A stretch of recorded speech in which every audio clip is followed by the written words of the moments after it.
All right, good evening, everybody. Unfortunately, we have some malfunctions here tonight. For some reason, the video or the podcast wouldn't start. First of all, welcome to episode 274 of Line Upon Line. Hopefully, I can get Dr. Ricks back. If he can hear me, maybe he can log out and log back in. But tonight, we're going to talk about how can we Christians handle Christmas issues wisely. So we're going to wait for him to get back in. I don't have any jokes handy, so you're welcome. But we're going to take a little different approach tonight on how we as Christians can handle Christmas.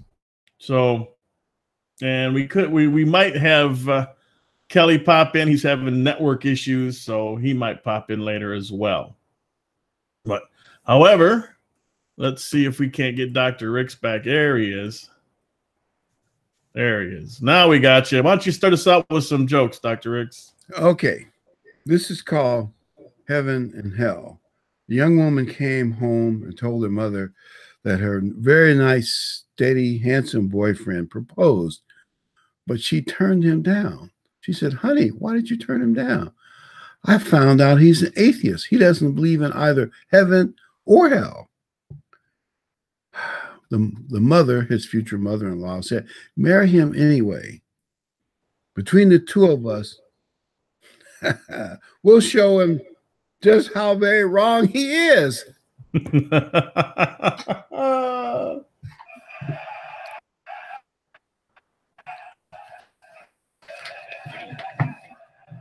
Okay, now this joke, it kind of, you have to put something complex. Do you remember there was something called a Serenity Prayer? Serenity Prayer. It was by George Costanza and his dad on a show called Seinfeld. Well, this one is called the Senility Prayer.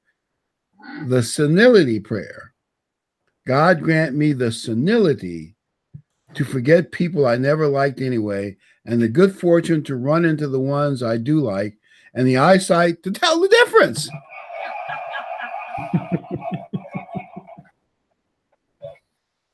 This one's called the speeding ticket.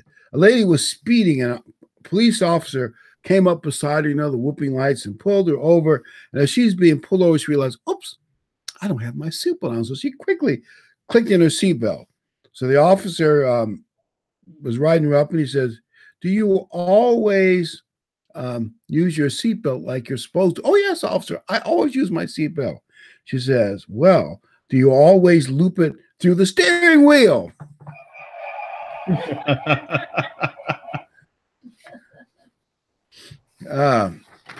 Okay, here's some nice quick hitters that should be of interest. Cool messages by a wife.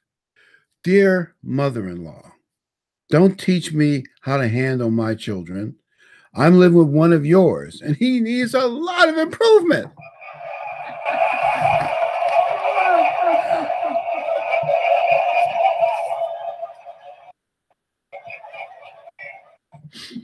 When a married man says, "I will think about it," what he really means is, "I don't know what my wife's opinion is yet." How can I phrase this so I can keep myself out of trouble?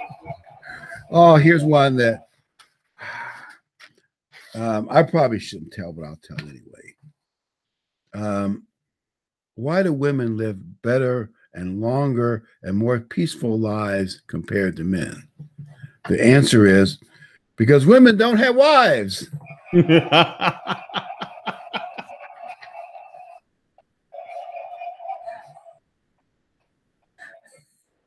Well, I got somebody's attention anyway. Of course, these days. Sure Okay. We want to discuss handling the Christmas issue more wisely. It's easy to, it's actually easy to offend people. It's harder. It takes more adept behavior to handle issues that you might disagree on better and wiser. And so, after giving it some thought, I was thinking there are a number of reasons why we should be careful when we're dealing with Christmas and maybe other issues like eating ham or not, but especially Christmas, that before we tell people, how we feel about it exactly, we should let them know that we are Christian just like they are. We believe that Christ was born. We believe in Jesus Christ. We believe in the New Testament. We believe in the Bible. Because I really believe this is true. If one of the first things you tell people as they get to know you, I don't keep Christmas. Here's what I believe could happen. In the back of their mind, they're thinking, this guy's a bit of a heretic. I don't think he's a real Christian. He's not a real Christian. Maybe he's Islamic, or one girl. Not that it's a big deal, but one young lady, when I told her I didn't eat pork, she said, "Oh, you must be Islamic, right?" She thought she was pleasing me when she said that. But a lot of times people are too nice and polite to tell you what they really think, but they think in the back of their mind. And that is not really the impression we want to leave people with. What do you think, Ken? No, I agree. And I've known that some people in the church they give unsolicited information. In other words, they say, well, they don't ask, nobody asked them about Christmas, just that they force that information out there so everybody knows. They're kind of, what would you call that? But they're just trying to make sure that everybody knows not to associate them with Christmas. And people on, regular nominal Christians, and just most people keep Christians aren't really Christians anyway. They're just people of the world, and they don't want that information, and they probably think it's kind of strange, and they're not. You're not doing them any favors. And in most cases, there might be a rare exception. You're not really even promoting the gospel, because they're not even going to think about it. They will just think, oddball. Isn't that what they're going to think? Right. And if it comes up, if people know it, I don't like hitting them in the mouth with, kind of virtue signaling. You know what I mean? I don't want to do that. Because that's basically what you're doing. Look, I'm a real Christian. I'm not like you. But it's not, that never works. You want to smack. But if it comes up, I'll say, hey, little things like, what's the verse? I never can remember the James with the tree, and don't cut the tree down. You know what I mean? Yeah. Mm-hmm. Or I'll say, you know what? How many? I've asked people this before. How many wise men are there? Everybody says 3. I'll say, no, it doesn't say that. Find it. Just little things to get them to think, and maybe start them down the path if that's so inclined. But I don't want to go around. Look at me. I'm a real Christian. You keep Christmas, Jeremiah. That's it. Yeah. All right. Somebody, the chat room bailed me out. So I think one thing is for sure. The first thing you want to emphasize to them is that you're a nice, good, compassionate Christian. There are a ton of articles and books on persuasion. You need to find common ground as a starting point. And then you try to move them in the direction you want them to go. Hitting people in the face, I mean, I'm speaking persuasion-wise, verbally, not, you know what I mean, just doesn't work. Human nature is too egotistical. Just doesn't work. No, and if you're any kind of a people person, or you can communicate with people and kind of see expressions on their face and understand them, you'll know when they're just trying to find a way to get out of this. So maybe how do I get away from this person? Because what they're saying is, you know, I don't want to be indoctrinated or anything. So that's what you'll, you know, once you see that, you're not, we always got to be careful of the casting the pearls and not, but if they ask, hey, it's all on then. If they start being actually inquisitive and want to know something, I'm all in on that. I'll go to their house. I'll sit down with them. I'll do whatever it takes. Or try to get them to read some literature if you can, if they're willing. Yep.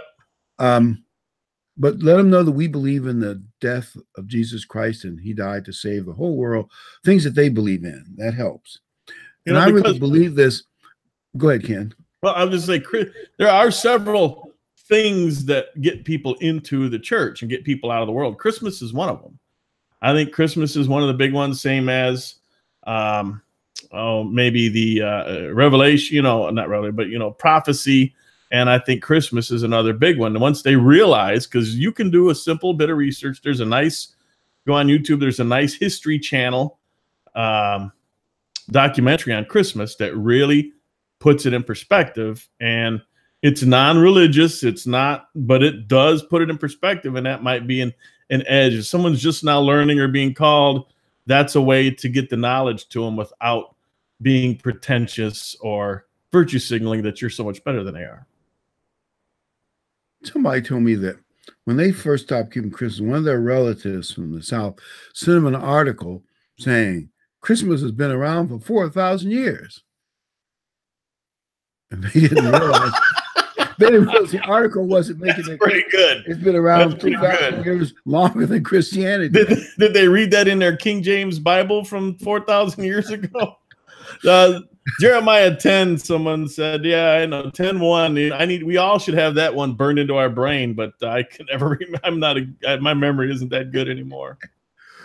But sometimes I believe this happens. You tell someone something that you don't do, and they think, but they don't tell you because they don't want to offend you or they don't want to argue with you. You're not worth the trouble. They just put you in a category of, you're kind of Jewish or some weird Jewish offset group, or maybe some other weird little sect groups, but you don't really know that's what they're thinking. They don't tell you. They just withdraw, and you're going to have less influence on them. And it's not good to be thought of as crazy or way out there or something. And by the way, when I say not Judy, we mean the Judaism of this age, not the Judaism that Christ grew up in. There's a difference too, but we can talk about that at another time.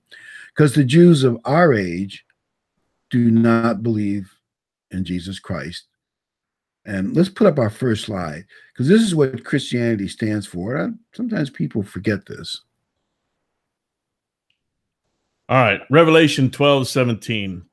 And the dragon was enraged with the woman, and he went to make war with the rest of her offspring, who kept the commandments of God and have the testimony of Jesus Christ. So you have the commandments of God, that's, Old Testament stuff, but you also have to believe in Christ. And that's what we believe in. But people can easily think we only believe in, certain things if we emphasize those too much before they get to know us. And another thing we need to do, I call it number 3, is we do not agree with the ungodly secularists who have a war against all religion in the public square. Actually, the truth is, at first they say they want to push religion out of the public square just into the churches. But we now know, because a major political figure, head of one of the parties, was complaining about people opposing many of their major items like abortion because of what is said on a particular network and from the pulpit. They actually want to start working on controlling what preachers preach, but they don't tell you that at first. But the point is, they're saying, but you can't have any Christianity in the public square, nowhere. And we don't want to give the people, when they say there's a war on Christmas, we don't want them to think we hate Christmas or that we're at a war on Christmas. Well, you fall into, you're kind of in a catch-22, because you don't want to join up with the people who hate. It's kind of funny to watch, because you got who are celebrating a pagan religion. They don't know it. Then you got people who are pretty much pagan and worldly opposing this pagan. Nobody knows that they're on the wrong side of this whole mess. The ones that are trying to preserve Christmas should be against it. The ones that are trying to get rid of it should be celebrating it because it's Saturnalia and we know all the. But so you're in a catch-22. You don't want to join either side, but you also don't want to be supporting the people that are opposed to it because the Christ is named in it. He has nothing to do with it, but just because he is named in it, if they were calling it Saturnalia or something else, they'd be all for it. They wouldn't be against it, but only because it has the name of Christ in it. And we're told that in the end times, just having the name of Christ in you, you will be persecuted. So we're not trying to, we don't want to join the side of the enemy of Christ, but then again, we can't support a pagan holiday. It's tough, but we were saying something. We talked before the show and try to get things worked out. We don't want to fear Christmas. Right. Can you explain your thoughts on that, Ken? And I'll give mine so that people kind of know where we're coming from. Right. Because it might be hard to grasp if you're new to some of these things we're going to mention. Right. Now, when people would, back in when Christ's time, when they would come out of rank pagan and out of the world into Christianity, they would avoid all the idols and they would avoid all the meats, obviously, which they're supposed to do. But then if we are told not to, because the meat was sacrificed to, well, we can eat it because the meat and the idol has no power. And it's similar to what we have now with Christmas, because that tree has no power. The baubles have, none of this stuff has power unless we give it to it.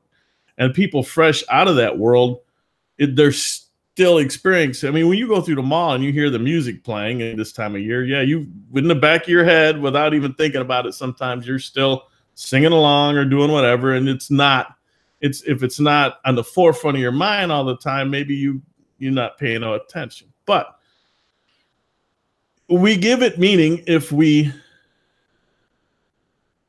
can give it meaning by giving it power. If we give it power by hating and, fearing it, running, then we almost give the idol power. And we don't want to do that. It means nothing to me. If I walk into someone's house with a Christmas tree, it's not going to bother me. If I go to a function and there happens to be things around there that support that holiday, it doesn't mean anything to me. I give it no power. I don't join in. I don't go dancing and singing along, but I give it no power. So I think by our example, by living the way a Christian should live and not giving power and not giving credence to these things, that might be a good example for especially the younger ones, or not even younger, newer into the church, which obviously much older than any of us are, but newer people into the church they would see that, and over time they could shed the pull of Christmas, because it has a big pull on people, and they see that example and make it easier for them. But not shaming them and not doing those things is helpful for their growth as a Christian. It's like you were saying, Ken, that like in 1 Corinthians 8, 9, and 10, where Paul talks about the newer Christians, the idol and the meat that served before the idol meant something to them because it just came out of it, where probably the Jewish Christians who had never known it, or many been away from it many, many years, it meant nothing to them. So probably if you're just out of Christmas, just coming into the church, you probably have to maybe work a little harder to not let those things have power over you. But as we grow and over the years, we should fear Christmas less and less, worry about it less and less. And it's not a big deal we have to worry about.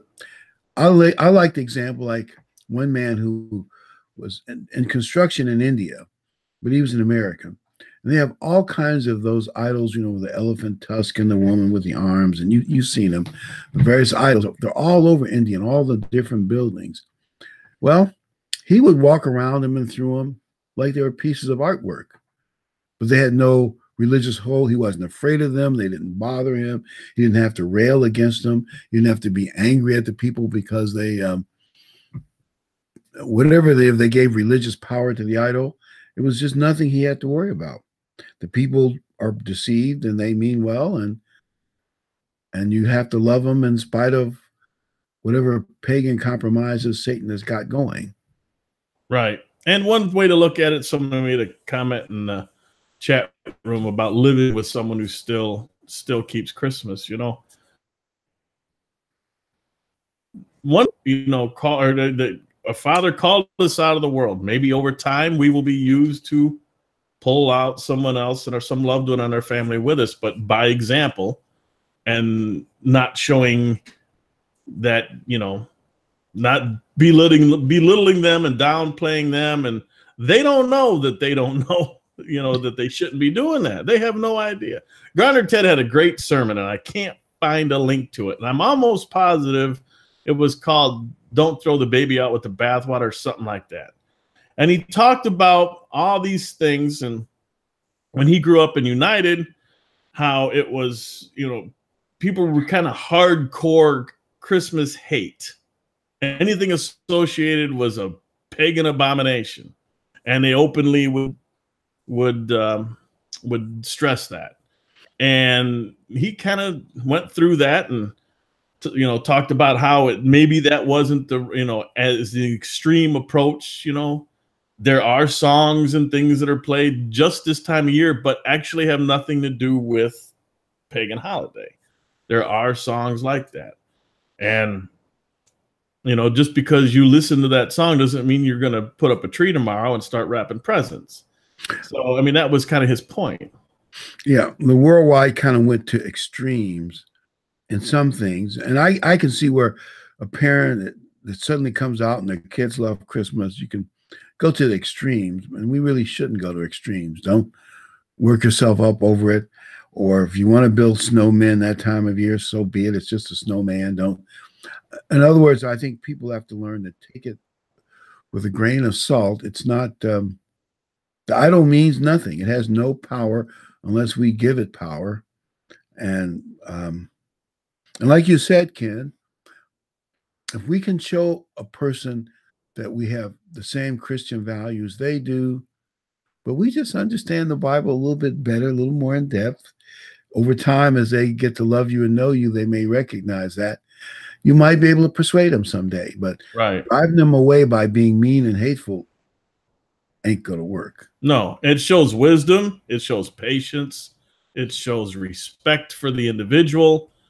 And I think, you know, maybe they get it, maybe they don't, but at least you were keeping a Christian stance about how to handle this, instead of kind of a opposing, angry, you know, an abrasive stance where you just want conflict.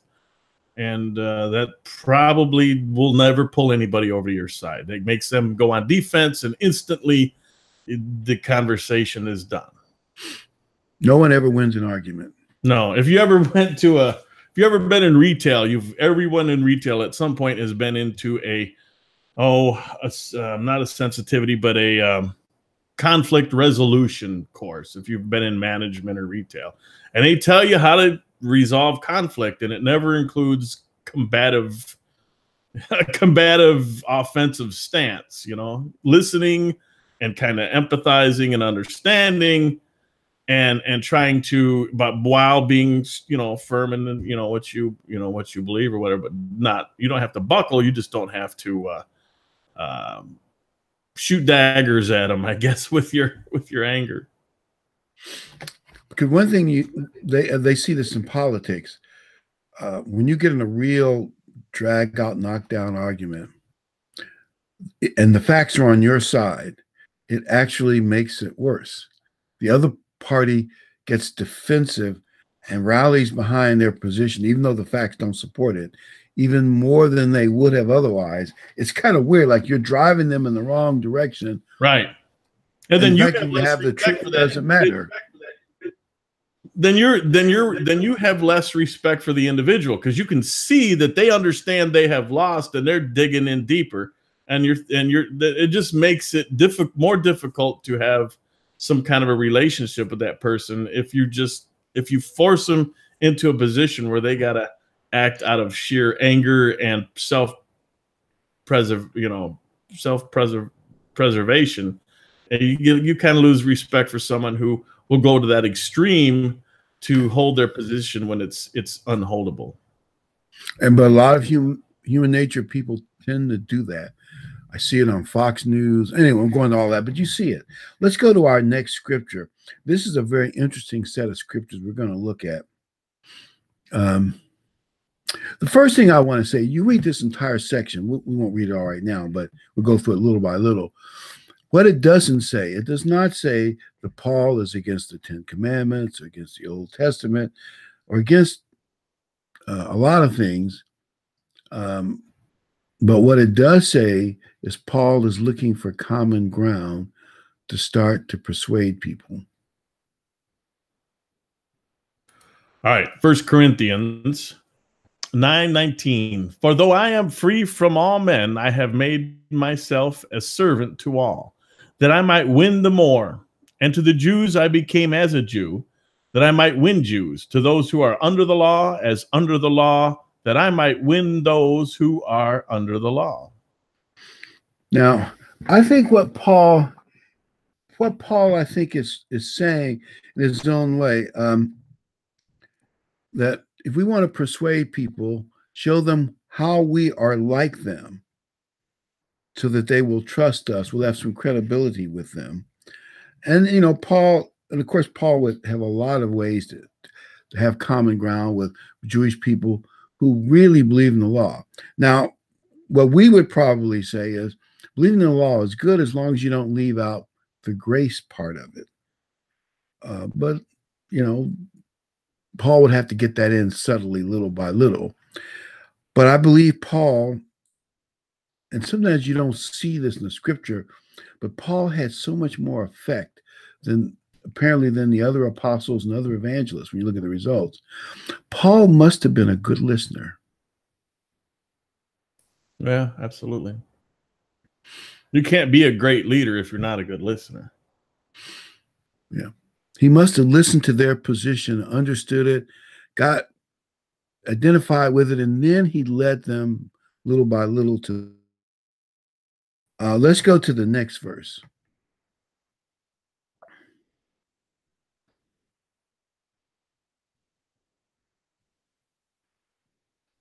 All right. 1 Corinthians 9:21. To those without the law, I was as one without the law, not as being without law to God, but as under the law to Christ, so that I might give the good news to those without the law. So he's saying not only could he appeal to the meticulous moralist, he could also find a way to identify with the loose living sinners. I was thinking about that. Anybody who says, I can't understand sinners because I'm so naturally righteous is probably deceiving himself. Yeah, absolutely. Yeah. It is nice to be meticulous in your obedience. I'm not saying it isn't, but you can identify with people who are sinners because we all understand what it's like to be a sinner. Yeah. Let's go to the next verse. All right.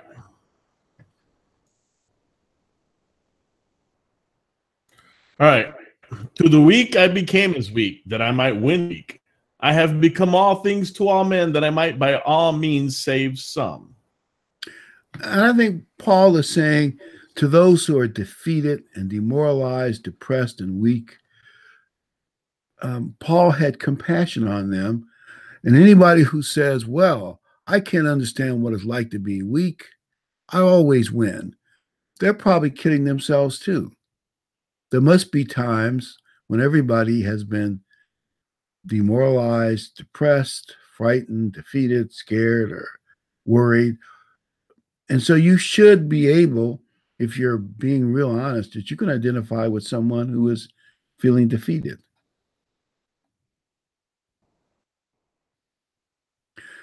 And I think that's where real compassion comes in. And then you're able to really help that person rather than turn your nose up and say, weak, what's wrong with you? I've never been weak in my life. And you're probably, well, what can I say? If Paul didn't take that approach. To the weak, he became as weak. He could identify with them. Let's go to the next verse, the last one in that set. All right. Well, it helps if everybody else can see it. All right.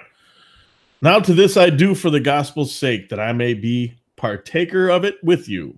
Do you not know that those who run in a race all run, but one receives the prize? Run in such a way that you may obtain it. Now, where does it say everybody gets a trophy in that?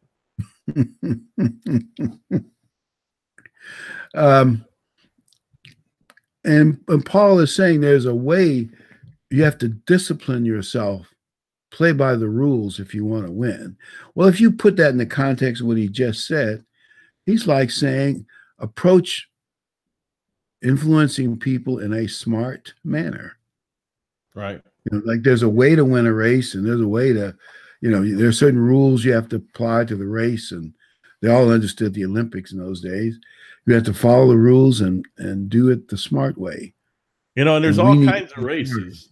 There's sprints, there's marathons, there's things called ultra marathons that are maybe 100 miles or more.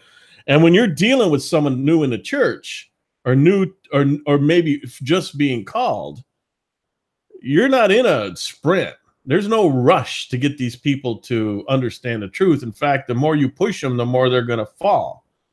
So it's more of a long, drawn out, work them slow, give it, feed them as fast as they want to take it. But most of them don't want to take it real fast. And if it's unsolicited, then you're really, I just like to drop hints. I like to say things. If we get into it, I don't know if I mentioned it, but if they ask something, I may say, how many kings were there? How many kings showed up? And they'll, 3. Nope. Sorry, you can't find that in the Bible. It doesn't say 3 kings. And then they're shot. They're done because their whole life, that's all they know. And they start looking for 3 kings and can't find them. Then they might come back and ask you something else. Or like I said earlier, Jeremiah, they once they see these things, then maybe but just to, point to the tree and yell pagan abomination ain't gonna get you any points for that. I've heard some people mention that you might be able to get them to say, why did Herod and the wise men, Herod went back a whole 2-year period to be sure he got the right baby. In other words, the wise men, there was a time period from being born to being a young infant, little toddler. It didn't all happen on one night, and Herod couldn't be sure when. And for those who really want to go into Luke 2 and look carefully, I think that's a bit of a surprise, isn't it? Right. And he wasn't a baby, and he wasn't a newborn when they showed up. Yes. He was older, and they weren't poor. There was just filled up for the tax. Because of the census. The census was going on. The hotels were full. I've been there before. You try to get a hotel in a town, it's next to impossible. If you don't want to pay, triple your going rate, you're in your car at a Walmart, or or you're paying, or you're going down the road finding other places. But they couldn't go somewhere else. They had to be there for the census. And people don't know these things. It wasn't because they were poor. But those things come as you start. If someone does ask questions, you start working them, then you get to all that stuff. Eventually you end up at Semiramis and Nimrod. But that takes a while. That's not 90 seconds into the conversation. I've heard a few people. This is one that I remember when I was first coming in. Wait a minute. Why were the sheep and whatever else is in there, why were they outside on the hilltops December 25th? It does snow and cold rain and because of the elevation and in that part of the world near Jerusalem that time of year, which we call early winter. Why? If you're going to have a barn, the time you're going to put them in is during winter. So why were the sheep in the field, and therefore the barn was available to Mary and Joseph and the baby on December 25th. That didn't make sense to me. Right. But most people, you got to get them to the point to think about that. Right. Right. Like they said in the chat room, somebody said, here a little, there a little, and that's the truth. You got to work them. But smacking them in the mouth isn't going to bring them on.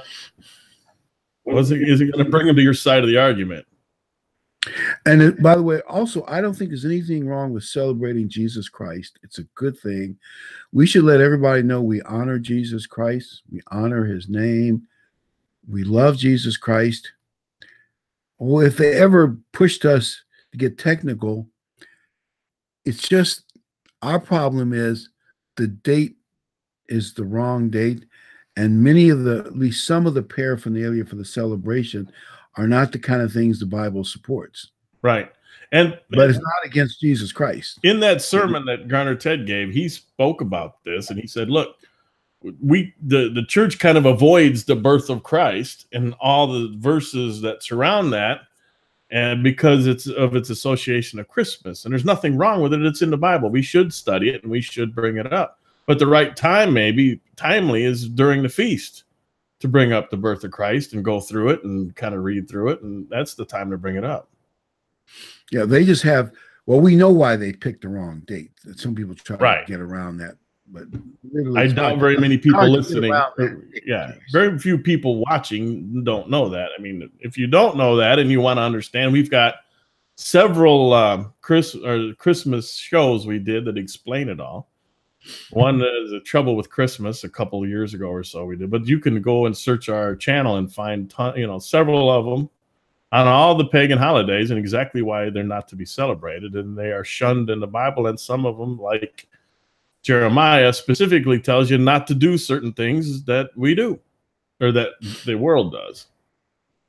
And by the way, sometimes some people may wonder, well, your church seems to be too much of an Old Testament church. Do you know the #1 book that Jesus quoted was Deuteronomy, the second giving of the law? Let's just read the next set. We probably could have put more of it in there.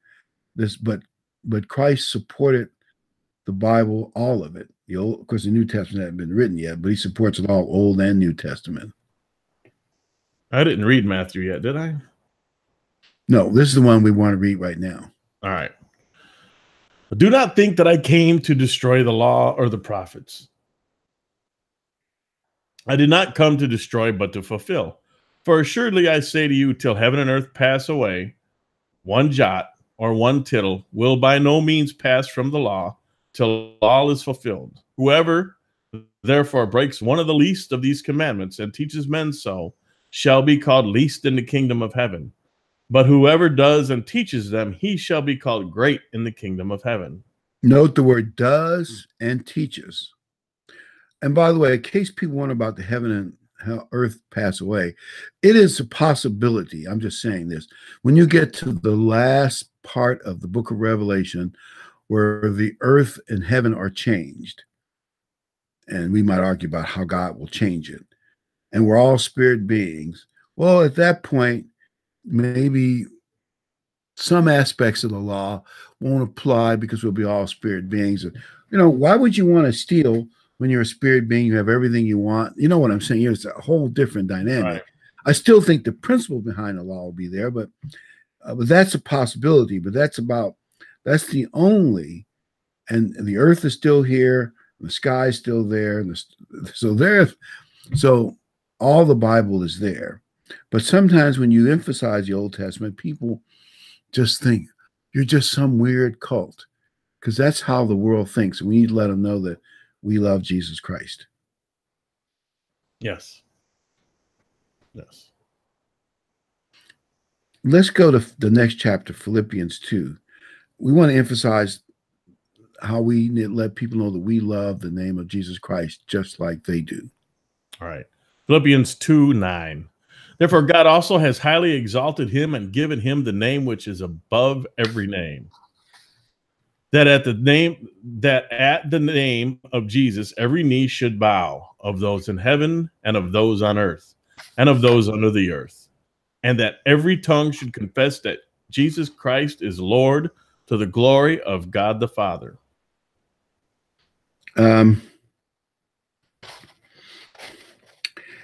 Okay. And see, we should let everybody know that we believe in Jesus Christ, and that we believe that everybody will someday have to confess Jesus Christ, and God will work that out. And let's go to the next verse as well, because we need to put an emphasis on the name of Christ and let them know we believe in Christ too, just like they do. All right, John 2:21. I have not written to you because you do not know the truth, but because you know it, and that no lie is of the truth. Who is a liar but he who denies that Jesus is the Christ? He is Antichrist, who denies the Father and the Son.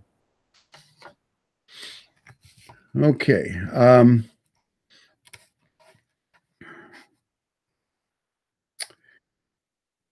Let's tell just one or two corny jokes. These are really stupid little jokes, but I feel we got to tell one or two just to kind of break up everything that's here. And I hope I haven't told these in the past, but that's a laughing, a little redundancy in humor is not bad. How long did Cain hate his brother? As long as he was able.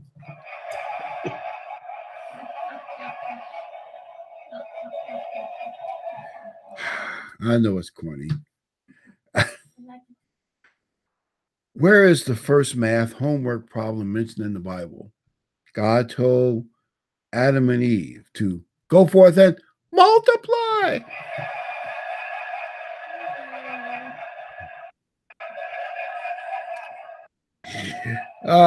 Why did Noah have to punish the chicken on the ark? They were using foul language. I guess that is going far, isn't it?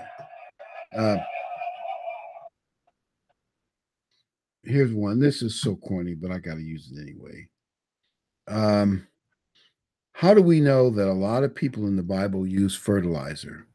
Because it says, let us spray. I guess that's a play on words. You got to see it written out. Let us spray. Okay, well, enough of the corn. I guess that's pretty overwhelming. Okay, now back to moving right along. We've shocked everybody awake again, or something.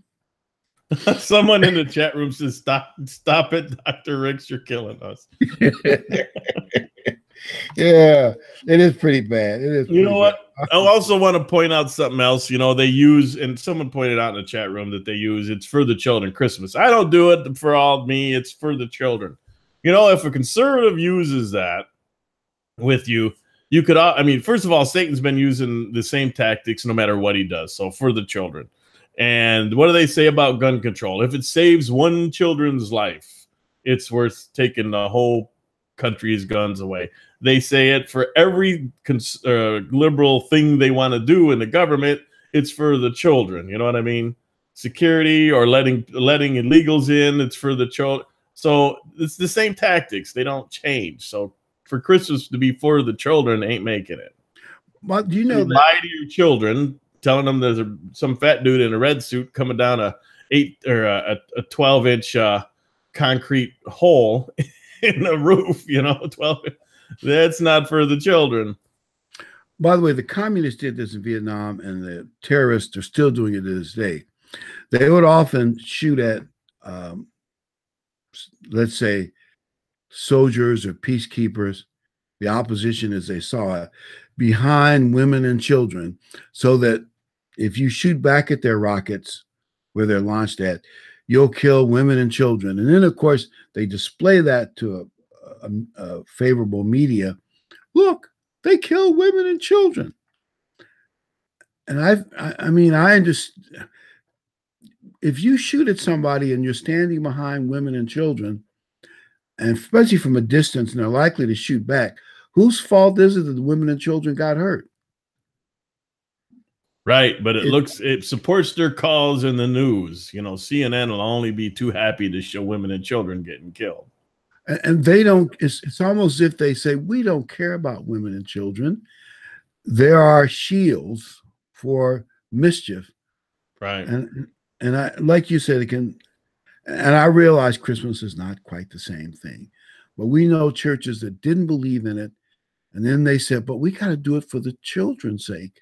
The children put pressure on the parents, and the parents give in.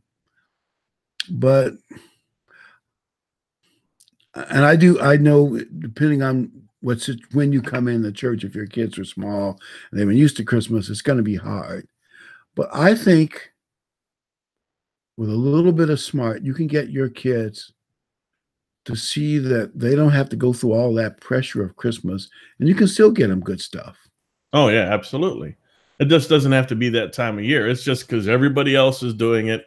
I tell you what, anybody that knows the feast and wouldn't trade Christmas for the feast, they have no idea how much better keeping God's actual holy days are than to run yourself ragged for 30 or 45 days for a few minutes the morning of the 25th of December.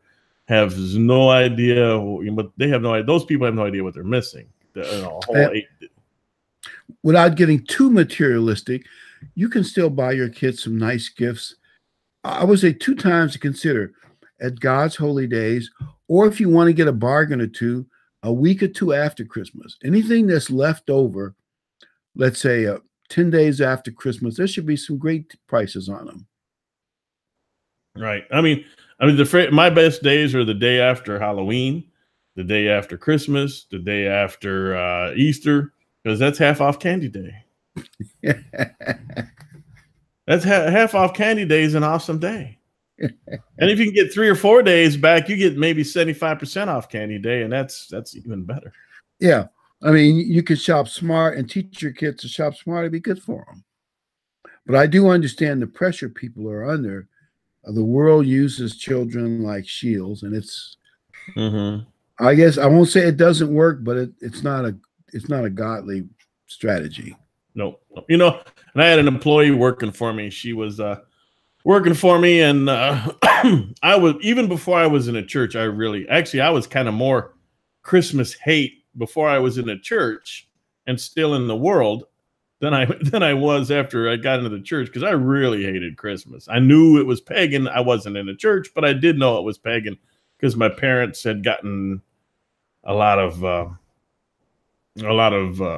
paper, a lot of pamphlets and brochures and things from Garner Ted, and I had seen, I had paid attention to some of that, and I really had no use for it, but the world, around me all did. And this woman that worked for me, I said, "What are you going to do when your daughter," because she had a young daughter, asks you why you've been lying to her? Which one day she's going to find out, and she's not going to be happy with you. And it was probably a year later, her daughter found out, and she didn't talk to her for like a week because she was been lying to her about Santa Claus. And then the woman got mad at me. I didn't tell her daughter that there was no Santa Claus. She got mad at me for pointing out the fact she was doing something that was wrong, which was lying to her daughter. If it's for the children, lying to them is not exactly a positive thing. So to learn something when you're very young that you're the most trusted person in your life has been lying to you about the Easter Bunny, Santa Claus, and the Tooth Fairy is probably not a good way to start out your relationship with your children. They get over it, but there's a moment there when they're like, "Wait a minute, what else have they not been telling me?" And is it the great about? I just find that interesting. You became the Grinch. I was, yeah. They actually bought me a pair of Grinch socks one year. This was long before I was in a church, because I was known as the Grinch. Man, I would always bring up statistics about suicide, and they didn't like it. But hey, now, I think we should try not to be the Grinch. No, that's possible. That's probably not a good thing. But I had a bad attitude about Christmas, but it's because I was petty. When I was a kid, because I won't go into all the family circumstances, but the kid next door and the kid across the street, and some even closer, they got all these fabulous gifts. And I wake up and I would get underwear and socks. Now, can you imagine a Colonel kid opening up his gifts and it's a pack of underwear? Oh, here's a good one. Someone put on there. Someone put on the chat room. Jeff did that. The teacher was fined last week for telling her students there was no Santa or Easter bunny. So she told the kids the truth, and she got fined. That is outrageous. Kids about global warming and every other left-wing political piece of trash, but if they tell them the truth about something, then they get fined. I love it. That is pathetic. I mean, I can see we need to not mess with people's religion too much, but still, that is just outrageous. And it's kind of malicious that you say what you want, but it was going against the wishes of the parents, and the parents, it's their children. Yeah, I understand she shouldn't have done it, but still fining her, it's just like, I don't know, it makes everybody look bad, including the parents, who made a big fuss over it. Yeah, you can see how a called out Christian kind of gets put in an awkward position. You know what I mean? It is so true. And whatever you do, don't give your kids underwear and socks. Pretty big gift occasion. Well, you know what? It'd be an easy way to get them to want to give up Christmas. All I'm getting is socks and drawers anyway. What do I need Christmas for? Yeah. Oh well, I can say other bad things about it, but I won't say it. And life is what it is. You have to take it as it comes and go. Let's look at the next scripture.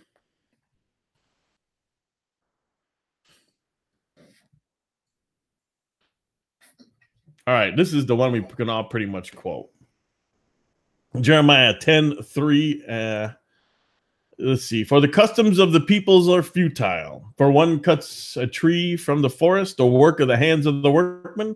With the axe, they decorate it with silver and gold. They fasten it with nails and hammers so that it will not topple.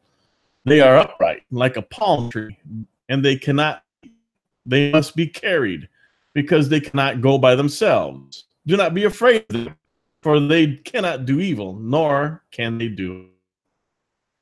Now, what I might mention is if somebody brings up some questionable areas about Christmas, and one is the tree and the mistletoe, there are people who know, like this is one lady, quoting her, she said, I realized one day we're singing Old Tannenbaum and Old Christmas Tree.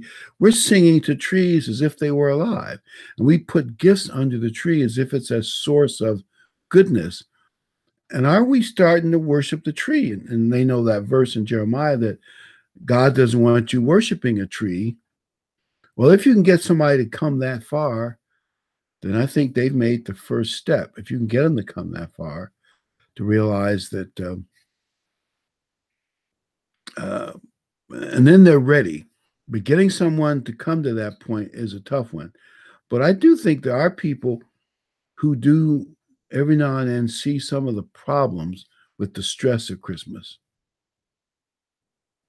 See, that's another thing I would bring up to my employees, how stressful it is. It's a very stressful time of year. People, they, for what reason, you're buying a bunch of presents for people you see once a year, don't know about, and a lot of them could care less about. They just do it because they feel compelled to. And you should do these things because you want to, not because you're compelled to. And pretty obvious if you shouldn't be doing it. And one of the things that I always thought was crazy, now I haven't had any problems lately, but about 4 or 5 years ago, 2 years in a row on Black Friday, I mean, literally people were trampled to death.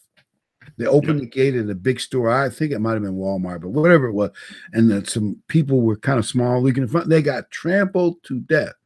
Even in the little town I live in, one of my students said he saw 2 ladies. Now, these are motherly type ladies. We're not talking about criminal ladies that look like mothers, fighting over a crock pot on sale. And one took the crock pot in this box, hit the other lady over the head. I mean, these are mothers, probably 40 years old, fighting over a crock pot and hitting the other one in the head over it. Oh, wow, this is real Christmas spirit. Some people say, wait a minute, something wrong with this picture. Yeah, absolutely. This whole thing, and that's a good point. You talk about Black Friday. They got Black Friday in Europe, and they don't have Thanksgiving. They started that about 4 or 5 years ago with Amazon actually pushed it because Amazon's global, so they pushed this Black Friday into other countries, and now they're having the same crazy issues the same day we are, the Friday after the Thanksgiving. And it's all marketing. That's what's made this worse. That's what's made this whole Christmas thing that up until maybe a century and a half ago wasn't even a holiday. It was small, and not everybody kept it. And then when we go back a couple centuries or 2.5 centuries, it was illegal in areas of this country to even celebrate Christmas. These are all things that as you go, you learn, or you work into somebody else's, work into the conversation if they're interested and they ask questions. But this is all marketing has done this. Big business has done this. In fact, back in the 40s, they moved Thanksgiving up and back a week because of big business. They wanted it moved.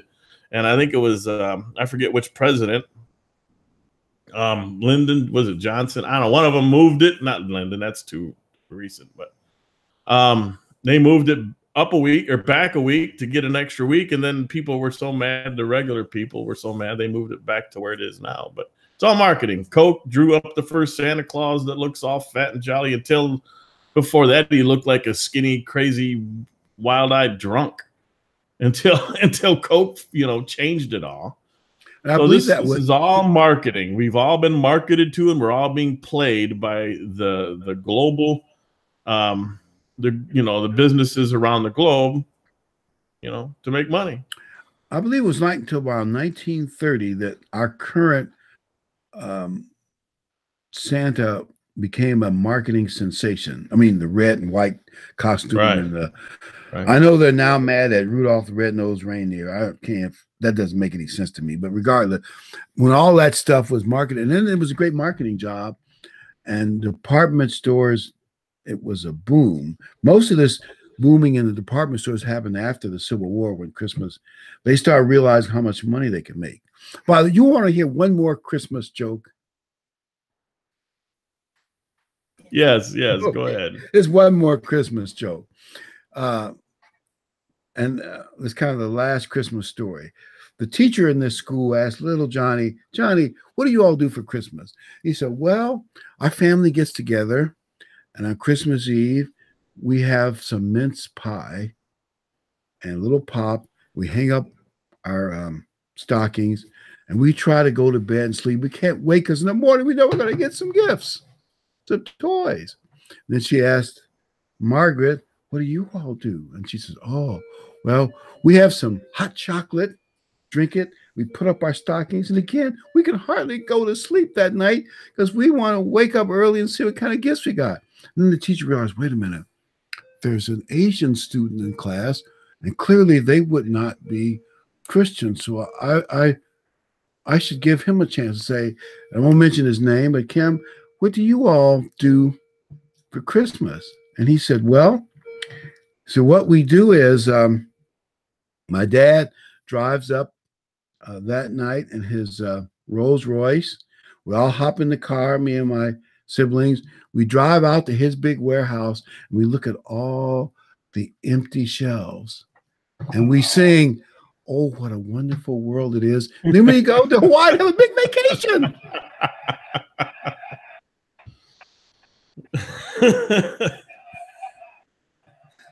Yep. Everything's marketing. People don't know it, but everything is marketing. I tried to alter that joke so it wouldn't offend anybody about who's making the money off all these toys. No, yeah. I can imagine how the joke went. So, yeah, I hopefully nobody was offended. If they were offended, blame Ken and email him. But yeah, but they people who don't even believe in Christmas pushed it because it was making so, and still is making so much retail money. Yep. Well, I guess that's the last thing we wanted to cover. Some people might also realize drunken office parties in the name of Christ are bad. Spending yourself in a horrible debt for gifts is bad. And and the spirit of greed among children, even the children who only get T-shirts and socks, is bad. And that might get them to start thinking.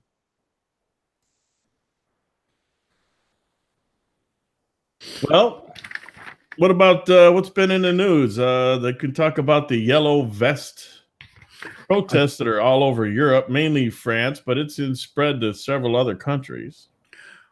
I was listening to, I think it was Ben Shapiro. He's a very interesting guy, a young Harvard law grad. I guess he's written several books now, but he looks young. He's probably 35. He looks younger. And he says it's not just about fuel prices being pushed so high people can't afford to drive cars. I mean, that's what they told him. But he said that was like the straw that broke the camel's back. It's really the working class people who have to really pay the burden of all these global warming, stupid policies. They're rebelling against the elite classes, telling them you got to pay it. And it's happening mostly in Paris because that's the key. But he says, even though Macron apologized and said he'd back off a little bit, it's still some of the worst rioting they have seen in France in years. The tax is just, I think, the last straw. If you listen to some of the people from over there, the tax part was just the last straw. The global warming garbage is just the last straw. The fact that the politicians do not listen to the people, and they just tell the people, look, we do this stuff because it's good for you. You know, we're the elites. We know better. These people aren't elected in Europe. They're just appointed. And you know, they're usually elites and rich people and, you know, people that do favors to get into the position that they're in, not because they know anything, especially just because they are in with the powerful elites. And the regular people are sick of it. They're sick of these people talking down to them. And then, like I said, the tax was one of the last straws. But this is happening throughout Europe, different countries. I know that I read an article that said Egypt suspended the sales of yellow vests, so they wouldn't be like you could stop people from protesting just because they don't have a fashionable yellow vest on. That just is kind of silly. And by France has a history of riots. They even forced the famous de Gaulle out of power. I guess it was 1968. The French have, at least in several times in the past, they've been known for riots and revolts against the establishment. And apparently everybody thinks this global warming stuff was so wonderful. Well, to some extent, Trump was right. The people in Europe aren't going for it. And there's one more problem, apart from the global warming, high taxes, and high regulations, that at least we're off from under some of those. In England, there's a crisis on Brexit that's causing trouble. I honestly don't know what's going to happen. It appears, you know, from what I read, that EU is being tough on Britain. They're saying this is the only deal you're going to get. Take it or leave it. And the British Parliament did not kick out the Prime Minister, but they do not like the deal. Right. So and you know what? Nobody knows what's going to happen. I think there's going to be the same protests in England, and I think they'll be worse. I think they'll be much worse because the people voted in this case, and they're telling you we don't care what you voted for. We're going to force you to stay in the EU. And I don't think that's going to fly. They're going to revolt in bigger ways, I think, than even the French did. And the way it's now, when March comes, the way Theresa May, the deal that Europe gave them, they're still going to have to follow, at least for a number of years, EU trade rules. And yet Britain won't have a vote on it. And I'm saying, well, what kind of sense does that make? But I guess almost like Europe is blackmailing them and making it tough on anybody else who wants out. Because there are other countries also, for whatever it's worth, Europe is now, their economy slowing, China's economy slowing. And there's one big investment guy said, the American economy is okay, but the reason maybe there are a number of reasons the stock market's down, maybe more than one, but the stock market isn't just a measure of the economy, it's a measure of how investors feel about the future. And investors are not sure about the Chinese deal. Investors aren't sure if Trump is going to remain in power. And maybe some of that is exaggerated. But most of all, if the outside world, because most of these corporations are global, if the economies in Europe and China are slowing down, it will affect these global companies that people are trading in. Now, probably the stock market is too fear driven because that's the nature of the beast. But I do think the world's leadership, especially in places like Europe, is bad, weak. Yeah, absolutely. And it doesn't hurt that they're, I mean, it doesn't help that they're keep inching up interest rates and they're trying to push more and more. And, you know, whatever hurts Trump's good for the left. So they don't care. If they could crash the economy to make sure he doesn't get elected and gets put out of office, they'd collapse the economy if they could. Yeah, I even think some of the, like one man said, whenever there's a slight downtick in the stock market or whatever the fear is, the press gives it maximum coverage. If things go up, they hardly mention it. Of course. So therefore, there's a downward pressure on fear, and that affects investors. Now, obviously, the fundamentals of the U.S. economy are still strong, so I wouldn't have people worry about it too much. But I think the world, except for America, maybe, there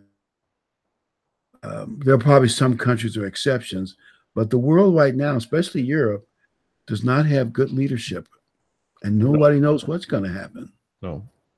You know, another thing in the news this week, and I think this has happened before, but I know that the Temple Mount Society, they kind of march around with the cornerstone every now and then, you know, kind of wanting to place that, but they had a temple, a dedication temple, the altar for the temple. They built one kind of replicating the one mentioned in the Bible, and they had a big dedication on the last day of Hanukkah here recently. And it's in the news, and you can go find it. But they had it like on a trailer, and they pulled it around, and they had the whole ceremony and everything. I think they need a pure red heifer to get away with actually doing a sacrifice on it, the first sacrifice. But it's going around. They have a picture of it. And so I know we're going to see more and more of it. And they'll keep pushing it until things, till we start seeing the actual temple or however they're going to do this. So one of the things that we've said many times is that Trump is probably the only president, at least in modern times, that if the Jews said, we want to build a third temple, not only would Trump say, oh, that's okay with America, he'd say, I'd help you. Yeah. If you really want to move the embassy to Jerusalem, and everybody said, oh, the Arab world will go crazy, you can't do that. And he said, I don't care. There's been other countries, at least one other country moved. They're going to, Mexico? One of the other countries are moving their temple, or their temple. They're moving their embassy to Jerusalem as well. Yeah, I think it's where Melania Trump is from. Oh, maybe they're doing it. Oh, what's the name of that country? Czechoslovakia. And there's a country in Central America that's talking about it. Yeah. And maybe the Ukraine's talking about it too. But I guess we shall see. Yep. At any We're rate, seeing things start to go down, the beginning of things playing out. Yeah, we shall see. There's so many things going on in the world, good and bad. Most people who are investors in the stock market say, don't let the negative news panic you. Probably everything, at least for a while, will work out for America. Now, if I were in Europe, I don't know if I would say that. They got a ton of problems. Right. We'll have to see how Europe, including England, come out, but there's no way of knowing.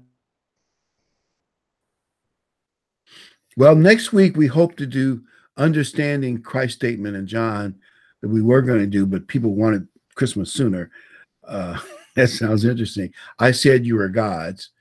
And I think it's a very John 10:32-34. It's a very interesting discussion, and hope all of you can be here to hear us put down some corny jokes and talk about it. All right. Real quick, just something. There were some talk in the chat room, and some people were saying, well, what did people say, going back to the Christmas, what do people say when they say have a Merry Christmas, or are you done with your shopping? And instead of coming off with, I hate Christmas. Christmas is horrible. And, I'm things like when someone tells me Merry Christmas, I tell them enjoy your holiday. Enjoy your holiday. Huh? Enjoy your holiday. It should be, we should never accept it and kind of mimic it, but it should be known that you do what you want to do, and that's up to you. And some people ask, someone said something about, are you done with your shopping?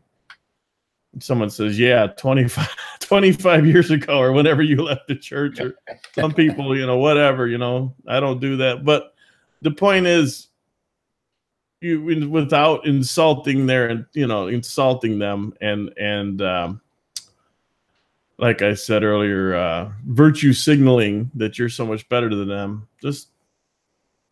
I just like to get it over with and get away, and just let it be known that you want to have your deal. That's up to you, and enjoy it. I will probably be going to a movie that day because there's nothing else open. Natalie said, all the shopping I'm going to do. All the shopping I'm going to do. Or thank you. Uh-huh. All right.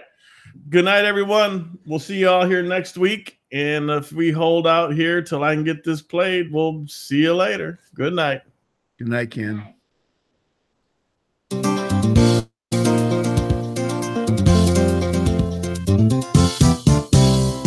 We're happy you could make it. So glad you are here, and hope that we've been able to make God's word more clear.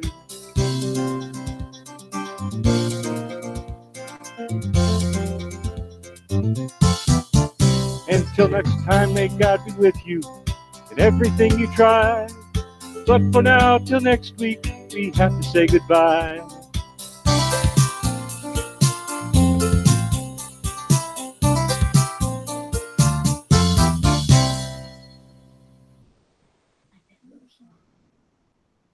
You like that?